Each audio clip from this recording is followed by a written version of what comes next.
Vous n'êtes pas sur Pandora, ni dans un décor du film Inception.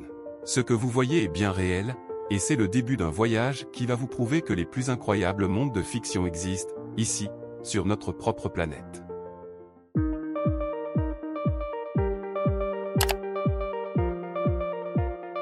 Préparez-vous à découvrir les 10 lieux les plus extraordinaires de la Terre. Croyez-moi, choisir exclusivement 10 lieux a été un véritable casse-tête, une mission impossible.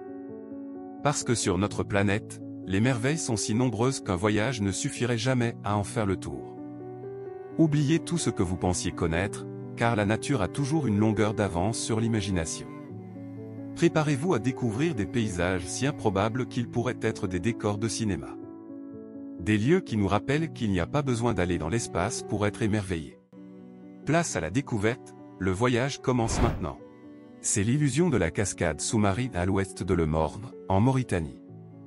Un effet époustouflant, causé par des sédiments glissant depuis le plateau continental, jusqu'à 150 m de profondeur, vers le canyon océanique qui atteint plusieurs milliers de mètres de fonte. Mais ce n'est pas de l'eau, ce sont des grains de site et de sable, portés par les courants marins, qui tombent comme une pluie silencieuse, sculptant cette illusion d'un monde parallèle sous-marin. Le Morne Brabant, cette montagne basaltique de 556 mètres, qui surplombe les lieux, est désormais le meilleur point d'observation naturelle, et classé au patrimoine mondial de l'UNESCO. Pour vraiment saisir ce spectacle envoûtant, il faut un vol en hélicoptère ou un survol en hydravion. Nous passons, d'un sublime lagon azur à un autre monde chromatique, le lac Ilié, sur Middle Island, Australie occidentale. Une lagune rose bonbon, presque irréelle, qui défie tous les codes du paysage naturel. Cette teinte ne change jamais, même si on en remplit un verre, fidèle jusqu'au dernier millilitre. Ce rose n'est pas accidentel, des micro-organismes parcellent ces eaux saturées. Parmi eux, une algue halophile, produit du bêta-carotène pour se protéger des UV puissants. Ces étonnantes bactéries participent à cette palette colorée. Une étude métagénomique récente révèle même une diversité surprenante d'archées, bactéries, algues et virus, dont plusieurs pigmentés, montrant l'extraordinaire complexité de cet écosystème fascinant. Aperçu en 1802, par l'explorateur Matthew Flinders, il nota un petit lac d'un rose délicat, avant de le nommer en mémoire d'un membre de son équipage. Accessible uniquement par survol ou à pied autour, hautement contrôlé pour protéger sa biosphère fragile. Ce lac enchante comme un joyau chromatique, en plein cœur du bush australien. Au cœur du Sahara, là où ne règne que silence, un gigantesque œil géologique nous regarde depuis l'espace, la structure de Richat. Dite œil de l'Afrique. Avec ses 40 à 50 km de diamètre, cette formation circulaire concentrique n'est visible que du ciel. Un souvenir gravé sur la peau de la Terre, qui a fasciné les premiers astronautes dès la mission Gemini 4, en 1965. Mais ce n'est pas un impact cosmique. C'est un dos ancien, formé il y a environ 100 millions d'années. Sculpté lentement par l'élévation géologique et l'érosion différentielle. Des alternances de roches dures, notamment basalte et quartzite, et de couches plus tendres ont cédé à des rythmes dissonants, créant ces anneaux presque parfaits. Légende ? Certains ont rêvé y voir l'Atlantide mythique recréée dans le sable, mais c'est bien à force de la géologie qui parle. Des archéologues ont également découvert des outils datant de la préhistoire, ce qui montre que des populations humaines ont habité cette région il y a des centaines de milliers d'années, lorsque le Sahara était un paysage verdoyant et humide. Imaginez descendre 300 mètres sous la croûte terrestre, dans une grotte vaste, comme un hangar, où géants de cristal s'élèvent par dizaines de tons. Les cristaux de sélénite de la grotte de Naïka, certains dépassant 11 mètres de long, et pesant jusqu'à 12 tonnes, sont les plus grands cristaux naturels jamais découverts. Ces merveilles se sont formées dans une chambre maintenue à près de 58 degrés Celsius, saturée d'humidité. La température et la chimie étaient si parfaites qu'un cristal n'y croissait que d'1 millimètre tous les 100 ans, sur plusieurs centaines de milliers d'années, un film en ultra slow motion, de la nature. Explorer ce monde de verre est un défi, la chaleur écrase, l'humidité empêche toute évaporation. Les chercheurs, vêtus de combinaisons refroidies, ne peuvent y rester que 10 à 15 minutes à la fois, au risque d'hyperthermie. Chaque visite est une danse précautionneuse, entre beauté et danger. Certains gardent l'image d'un homme minuscule. Parmi ces colonnes translucides, comme une figurine dans un décor hallucinant, la nature sculptant son signal à la puissance silencieuse et millénaire. Plante-toi au bord d'un enfer ouvert. Un cratère de plus de 68 mètres de diamètre, qui crache des flammes depuis un demi-siècle. En 1971, des géologues soviétiques forèrent un gisement de gaz, déclenchant un incendie censé s'éteindre en quelques jours. Il brûle encore. Bienvenue aux portes de l'enfer. Aujourd'hui, les géologues turkmènes détournent le gaz disponible, réduisant l'intensité des flammes, désormais réduite à de faibles lueurs, loin de l'incendie originel. Le cratère devient une braise vieillissante, un théâtre où la technologie tente de dompter la géologie. Georges Kourouni en descendit en 2013, en combinaison argentée, pour prélever des échantillons microbiens. Preuve que la vie peut persister, même dans une fournaise de l'abîme, et donner un indice précieux, pour notre recherche d'existence extrême, ailleurs dans l'univers. Imagine une mer grise pétrifiée. Des lames de calcaire acérées comme des rasoirs s'élevant jusqu'à 50 mètres de haut, formant un labyrinthe vertical. Bienvenue dans le Tsingy de Bemaraha, à Madagascar, un paysage né d'un ancien récif corallien fossilisé, puis érodé par des millénaires de pluie acide. Ici, le mot Tsingy signifie littéralement « marcher sur la pointe des pieds » dans la langue malgache. Un avertissement implicite à quiconque tente de s'y aventurer. Entre les crevasses, la lumière joue un théâtre d'ombre, révélant parfois un lémurien agile bondissant, d'arête en arête, comme un funambule. Ce site, inscrit au patrimoine mondial de l'UNESCO, cache dans ses failles des espèces qui n'existent nulle part ailleurs, prisonnières volontaires de cet univers minéral.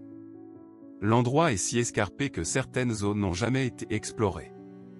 On y marche suspendu, entre ciel et pierre, dans un décor d'un autre monde. En automne, sur les rives du fleuve Liao, près de Panjin en Chine, la mer devient rouge sang. Ce n'est pas du sable, mais Suaeda salsa, une plante halophile, qui prospère dans les marais salés, et dont les pigments flamboyants teintent l'horizon. Au printemps et en été, elle est d'un vert ordinaire, se fondant dans le paysage. Mais, lorsque l'automne arrive, la plante mûrit et change de couleur de manière spectaculaire, passant au rouge écarlate magnifique. Cet écosystème abrite des milliers d'oiseaux migrateurs, notamment la grue à couronne rouge. Des passerelles en bois permettent de marcher au-dessus de cette mosaïque pourpre, sans l'abîmer. La plage rouge n'est visible, dans toute son intensité, que quelques semaines par an. Un rendez-vous éphémère, entre la nature et la lumière. Bienvenue en Nouvelle-Zélande. Ce pays fascinant, où la nature est reine. Ici, le kiwi n'est pas qu'un fruit, c'est l'animal emblématique de la nation. Mais ce qui nous intéresse se situe en dessous. Et sous la surface, une sublime grotte naturelle, qui lorsque la nuit tombe, offre un des spectacles souterrains les plus féeriques au monde. Dans les grottes de Wetomo, le noir absolu est transpercé par des milliers de points lumineux. On se croirait sous une voûte céleste inversée. Mais ces étoiles n'ont rien de cosmique, ce sont les larves d'une espèce de mouche endémique, l'Arachnocampa luminosa. Elles tissent des fils collants et émettent une lumière bleutée pour attirer leur proie, transformant le plafond de la grotte en une constellation vivante, juste incroyable. Imaginez-vous glisser en silence sur une barque au fil d'une rivière souterraine. On se croirait dans Avatar. C'est un moment de silence total, où le seul bruit est le clapotis de l'eau. Au-dessus de vous, un ciel miniature, fragile et vivant, se reflète dans l'eau. Chaque point lumineux scintille, chaque goutte d'eau devient une étoile. C'est une expérience unique, qui nous rappelle à quel point notre planète est capable de créer des mondes magiques, cachés de la lumière du jour. Dans la Serrania de la Macarena, en Colombie, une rivière incroyable de 5 couleurs déroule ses rubans liquides. Du rouge intense au vert émeraude, du bleu profond au jaune doré, c'est un peintre invisible qui a trempé son pinceau dans le courant. Cette magie, est œuvre d'une plante aquatique, Macaronia clavigera, qui, sous certaines conditions, de lumière et de niveau d'eau, révèle sa palette chatoyante. Entre juin et novembre, l'eau claire, les roches lisses et les plantes en fleurs, transforment Cano Cristal en un vitrail naturel. Les locaux l'appellent la rivière qui s'est échappée du paradis. Surnommée la rivière arc-en-ciel, c'est l'un des lieux les plus spectaculaires de la planète. L'eau est d'une pureté exceptionnelle. Cette clarté s'explique par le fait qu'elle est presque dépourvue de nutriments et de sédiments, ce qui est une condition essentielle à sa survie. Cette pauvreté en nutriments a une conséquence inattendue, très peu d'espèces de poissons y vivent. L'île de Vadou, aux Maldives, est mondialement connue pour un phénomène surnaturel incroyable qui a inspiré des légendes. On l'appelle la mer d'étoiles. La plage ne s'illumine pas grâce à la magie, mais à cause d'un phénomène biologique, la bioluminescence. Ce sont des millions de minuscules organismes marins, des phytoplanctons, qui créent cet éclat bleuté. Lorsque ces micro-organismes sont agités par le mouvement des vagues, la pression sur leurs membranes cellulaires déclenche une réaction chimique, produisant cette lumière. C'est une réaction de défense, comme un avertissement, pour effrayer leurs prédateurs. C'est pourquoi le spectacle est à son apogée, lorsque les vagues se brisent sur le sable, ou lorsqu'on marche dans l'eau. Scène magistrale, et de toute beauté qui émerveille par sa splendeur naturelle. Phénomène imprévisible, le spectacle de la mer d'étoiles n'est pas garanti. Il dépend de plusieurs facteurs, notamment la lune et la température de l'eau et ses courants. Ces facteurs influencent la concentration des organismes. L'écosystème doit être parfait pour que le phénomène se produise. La région de Yangshuo, en Chine, est célèbre pour son paysage de pics karstiques, qui a inspiré durant des milliers d'années l'art et la poésie chinoise. Loin des mégalopoles, c'est un lieu qui a une histoire unique, façonnée par l'eau et les montagnes. Chaque pic et chaque formation rocheuse de Yangshuo possède un nom poétique, souvent lié à une légende locale. Par exemple, il y a la montagne du dragon qui s'enroule, le pic du chat et de la souris, ou la colline de la tortue. Ces noms ont été donnés par les habitants au fil du temps, en fonction de la forme des roches, créant ainsi une carte vivante et pleine d'histoire. Dans la région du Guilin, les montagnes surgissent comme des vagues, figées dans la brume. À l'aube, un voile de nuages bas s'enroule autour des pics, créant l'impression de naviguer sur une mer suspendue. Surplombant ce paysage onirique, les nuages s'étendent en une mer cotonneuse, donnant l'impression que l'on marche sur le paradis terrestre. Du cœur brûlant de la Terre, aux grottes constellées, de rivières peintes aux cascades illusoires, notre planète est un écrin de joyaux incroyables. Ces merveilles nous rappellent que la beauté, fragile et rare, se cache souvent là où on ne s'y attend pas. Le monde est bien plus qu'une simple carte, l'extraordinaire est la destination de ceux qui s'égarent. Un grand merci de nous avoir suivis. Pour plus d'aventures et de découvertes extraordinaires, rejoignez la communauté Dynamitor en vous abonnant. Merci, et à bientôt.